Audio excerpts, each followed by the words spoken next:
Ça va? Un peu encore, pas il y a connu. Ok. Pardon, ceci. Donc j'ai dit, le gars, il ne paye pas billet d'avion, son séjour. Il y a même des militants qui ne sont pas cadres du parti qui prennent soin des assauts. Et vous avez vu le jeune qui a eu des problèmes avec, dont la femme a eu problème, la copine a eu problème avec les assauts. Mais le jeune a donné 4 à Zasso. Il lui a donné bon de carburant 400 000 francs à Zasso. Il n'est pas cadre du parti. Donc même des militants lambda s'occupent des assauts quand il vient à Abidjan. Mais comme il n'est pas reconnaissant et qu'il est gourmand, il est jaloux, c'est un gros jaloux. Et donc, lui, Zasso là, il s'est battu. Soit on lui donne un marché de 700 millions, ou bien on le nomme à un poste de responsabilité. Mais celui qui nomme là, il s'appelle Alassane Ouattara. Et puis qu'on doit nommer là, c'est par des compétences. Mais toi, tu es à niveau 5e. Comment on peut nommer quelqu'un qui est à niveau 5e? À quel poste? À quel poste on peut le nommer? Tu n'as aucune compétence, tu n'as aucune formation. On va te nommer où? Mais le pouvoir ne se gère pas comme ça. Et puis surtout, que toi, tu as un passé qui est lugubre. Tu as un passé, donc, de traître. Et c'est toi qui veux exiger des choses aux autres. Mais ça ne peut pas être acceptable. Ça ne peut pas être acceptable. Il était dans la campagne de Bruno de Marietou. Mais Zasso va dire aux gens que celui qui a fait que Koné Bruno a gagné les élections et que Marietou a gagné donc la mairie de Bondiali. Toi, tu connais qui là-bas? Toi, c'est ta communication là a fait gagner Bruno dans la région de la Bagoué. Vous trouvez ça normal? Vous trouvez ça normal? Et tu fais du chantage par rapport à ça. Mais qui va te regarder? Qui va te regarder? Malgré les ouvertures que les gens te font, mais tu n'es pas satisfait. Parce que lui, il veut rencontrer Alassane Ouattara. Toi, tu es qui pour rencontrer Alassane Ouattara? Tu es qui? Tu penses que le président, c'est ton ami de quartier ou tu vas aller le rencontrer? Comme Ange l'a dit, tu n'as même pas de respect pour les autorités. Tu n'as pas de respect pour les ministres. Tu leur parles comme tes petits enfants de quartier. Mais nous, quand on voit les ministres, on n'a jamais, même quand c'est nos amis, on n'a jamais dit leur nom. Monsieur le ministre, on n'a jamais dit tu. Mais quand vous êtes à deux, tu as du mal, le vous que tu emploies, souvent ça les gêne. Mais tu es obligé de dire vous, parce que c'est le respect que tu dois lui donner. Parce qu'il est ministre. Et si tu te donnes la chance de l'approcher, c'est parce qu'il est homme qui te reçoit. Donc, il ne faut pas prendre ça comme un acquis. Il ne faut pas prendre ça comme une faiblesse. Mais c'est par respect et par humilité. Alors, ce monsieur n'a pas ces qualités. Regardez comment il parle aux gens. Toi, tu es dans un parti politique et c'est toi qui traites certains de ces partis du parti d'étrangers. Et puis les gens vont te regarder, mais pourquoi? Toi, tu es qui? Toi, tu es qui? Tu peux te plaindre.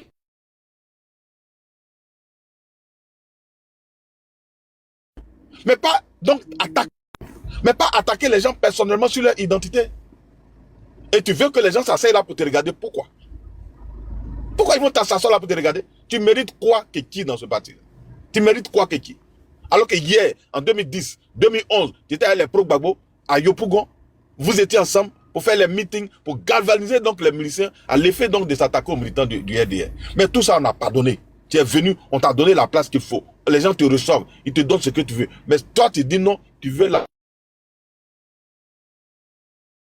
première place. Tu veux rencontrer Alassane. Et que si tu ne rencontres pas Alassane Ouattara, alors tu dois crier sur tout le monde, tu dois pleurer, tu dois faire ci. C'est lui-même, et il est le seul militant ici qui s'est opposé à la candidature d'Alassane Ouattara en 2025. C'est le seul qui a fait des vidéos pendant des mois pour dire qu'il n'est pas d'accord avec la candidature d'Alassane Ouattara. Mais toi, tu vas t'attaquer même à notre président. Et tu veux que nous, ces enfants, nous, on croise les bras pour te regarder, on ne dise rien parce que tu es trop beau, quoi. Parce que tu as trop lutté. C'est toi qui vas imposer au RADP son candidat. C'est toi qui sais que la Ouattara doit passer la main. Parce que tu es trop fort, tu as trop de place dans le parti. Mais nous, on ne peut pas l'accepter. Et si c'est dit ça, c'est une mauvaise chose, c'est qu'on va nous traiter de mauvais. Hein. Et ça, je l'ai dit. Tu peux t'attaquer à tout le monde, sauf à Alassane Ouattara. Tu viens, non, les gens, ça dit, son discours, il est grave. Honnêtement, son discours, il est dangereux. Quand tu viens dire, si tu n'es pas nordiste, on ne te regarde pas. Alors que c'est sur la base du mensonge que tu le dis. Dans ta propre région, ta propre soeur est ministre dans le gouvernement. Bellemonde vient de Galébrer. Toi, ta maman vient de Galébrer. C'est ta soeur. Depuis l'arrivée d'Alassane Ouattara, dans le Gore, dans la seule région de Gagnoa, c'est près de 4 ministres que le président a nommé. Bellemonde, Aimé Zegboyou, Alci Guégué, Dakouri Tablé, Guégué Bagnon, pour ne citer que ceux-là. Mais malgré ça, tu te promènes pour dire ce sont les doulas qui gouvernent le pays. Si tu n'es pas doula, nous les bêtés, on ne veut pas nous voir. Pourtant, ta soeur, là, elle est là. Non seulement elle est ministre dans le gouvernement, mais elle a une place stratégique chargée de la lutte contre la pauvreté et de la solidarité. Mais toi qui es en train de pleurer là, ta soeur est chargée de la solidarité. Mais elle n'a qu'à t'aider. Mais c'est à cause de ton même comportement que ta soeur même ne veut pas te voir. Parce que tu es un homme qui n'est pas bon. Parce que si tu étais bien là, tu allais aider ta soeur Belmont à Galébrer, à Gagnois pour faire la politique. Mais regardez ce qu'il va là-bas. Quand il doit aller faire campagne, soit il est dans le nord. Mais pendant ce temps, tu dis que ce sont des sectaires. Mais si ces sectaires-là n'allaient même pas t'accepter dans leur campagne au nord, tu allais partir à Gagnois. Mais pourquoi tu ne vas pas à Gagnois? Tu vas là-bas, on t'accepte. Mais tu traites les gens des sectaires. Et puis tu penses que les gens vont te regarder. Et il se trouve des gens, mais c'est l'opposition qui le supporte. Mais c'est de bonne guerre. Mais ils pensent qu'en le supportant, quand l'opposition le supporte, c'est une bonne chose. Et puis il est heureux. Toi, tu es dans un parti politique au pouvoir. Et puis, ce sont les militants de l'opposition qui te supportent dans ton combat. Et puis, tu es content. Ça dit, non seulement il n'a aucune éducation politique, et donc il ne sait même pas réfléchir. Parce que moi, Kokonassi, je suis soutenu par l'opposition, c'est que je suis sur la mauvaise voie. Parce que l'opposition ne veut pas qu'on reste au pouvoir. Et puis, le combat dans lequel tu es, l'opposition te supporte. Mais quel est le résultat que tu vas donner? Et regardez tous ceux qui le soutiennent. Mais c'est l'opposition. Mais pourquoi ils le soutiennent? Parce que son combat là, c'est contre nous. Et ça arrange l'opposition. Et à leur place, ils veulent le soutenir. Si quelqu'un aujourd'hui sort pour s'attaquer au PDCI ou au PPACI, vous pensez que moi, il serait malheureux? Mais je vais l'encourager. Et c'est dans ça que Zasso est. C'est dans ça que Zasso est. Mais il pense que ça va l'arranger. Mais laissez-le continuer. Il va s'éteindre de lui-même. Il va s'éteindre de lui-même et il sera rejeté par tout le monde. Parce que l'opposition te publicite. Elle t'aide dans ton combat, mais sauf qu'il ne peut même pas t'accepter chez eux. Tu es bien pour eux lorsque tu es au RADP, en te disant RADP, et que tu mènes le combat contre les RADP. Mais ça les arrange. Ils ne font pas d'efforts, ils prennent tes vidéos, ils découpent, et puis ils partagent. Parce que ça arrange. Puisque tu te dis, du RADP. Dans ce cas, tu te dis, ça les arrange. Et ça nous dérange. Donc si tu penses que c'est un combat qui t'arrange, mais il faut continuer. Sauf que personne ne va céder à ton chantage. Au sein du parti là, personne ne va céder à ton chantage. Tu vas te rouler par terre, faire des roulades avant et arrière, mais ça n'ira nulle part. Parce qu'on ne va même pas se laisser marcher dessus. Et on ne va pas accepter le chantage. Il peut faire ce qu'il veut. Mais on ne va pas accepter qu'un individu s'impose à nous. Alors que tu ne mérites pas mieux que ceux qui sont restés du début jusqu'à aujourd'hui. Et qui n'ont pas vacillé. Tu ne mérites pas mieux que ces personnes-là.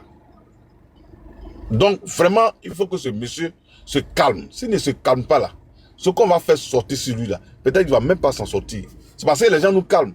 Sinon, ce que nous avons, ce qu'il reçoit des cadres, ce qu'il a eu par sa mendicité là, on va faire sortir ça et puis on va voir. Ce que les Mamadou Touré lui ont donné déjà, et il n'est même pas reconnaissant. Dans la vie, il faut être reconnaissant. Même si quelqu'un t'a donné quelque chose un jour, il faut être reconnaissant. On a tout ça, mais on ne va pas tomber à son niveau. On ne va pas se mettre là pour vraiment, parce que lui, il n'a aucune dignité. C'est un homme sans vergogne. Il fait ce qu'il veut, il dit ce qu'il veut. Il est en parlant avec tous les militants du parti. Il ne peut même pas mener un débat sérieux, structuré, constitutif un jour. Tous les discours là, c'est contre Soro. Soro. Mais on est fatigué de ça. Il faut évoluer.